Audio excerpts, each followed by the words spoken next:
I have to thank Benji, who brought me one of the most geschmackes swelling. It's called Minhag Yisrael Teiri, right? Something like that. The discussion that we had this morning was the minhag of the hammentoch. I grew up with the legend that Haman had a 3-point hat. The mocha for that I have not found yet, but I'll tell you the mekoros, the sources that we discussed. The most simple pshat of hammentoch, Haman is actually sumsimi. It's a type of seed, and it's called mun in Yiddish, no? And tosh is a pocket. The pocket is filled with this Haman, with this type of seed, with this type of mun. And that really is the most simple type of hammentoch. It's not with chocolate, it's not with jelly, it's with mun. The type of mun is like those hammentoch that you usually give to someone else, so you put into someone else's mishloach manos. That's the real minhag. And the deeper pshat of it is why? Is because hammentoch reminds you of Haman. But the depth of it is that tosh means weakness. Haman was weakened. Why was Haman weakened? Because he saw a triangle. What did he see? He saw Avraham, Yitzchak, and Yaakov. And that was meitish koicha, that weakened the koich of Haman. That's one pshat.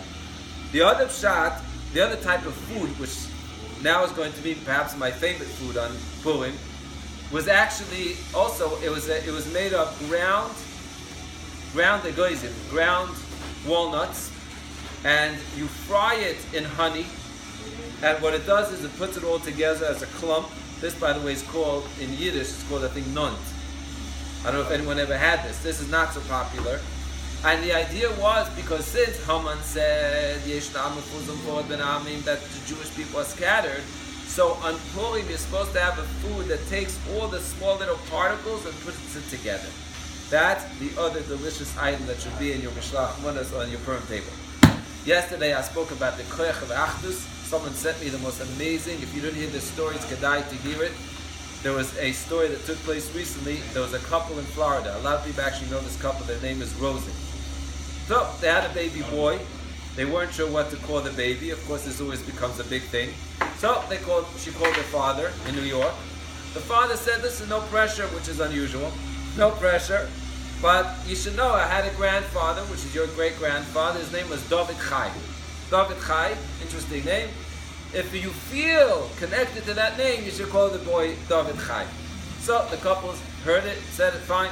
Anyway, came the bris. They got up, they announced the name, Nesanel Yaakov. Because Shema was saying Nesanel Yaakov. Nesanel Yaakov, where did that come from? Anyway, this was on Sunday. What happened was, a few days later, actually I think it was that day, the girl, her mother was, I think, in Savannah somewhere. She had told her friend the name Nesanel Yaakov, and the lady who heard that said, wow, Nesanel Yaakov. Nesanel was a child in the car that was killed by a shot by the terrorist, and the father was Yaakov. Unbelievable. They named the baby in memory of the father and the son. Now this couple in Florida, a very sweet couple, had no idea that this happened because it was a Friday before Sunday. They had no idea. But Beruach HaKodesh, they named Nesanel Yaakov. Fine. They were told this. They said, wow, that's so beautiful. They looked more into it. They looked into an article about a week later about the family that was killed by Aleinu, and they noticed that Nesanel's real name is Nesanel Chai. And Yaakov, his father's name, is really Yaakov David. Which means that in these two names you had David Chai. Mamish, the name of the great-grandfather they were going to name after. Beautiful. What does that mean? The koich of achdus and klaus is so powerful that sometimes the Rabboni Shalom Mamish puts it together even without us knowing.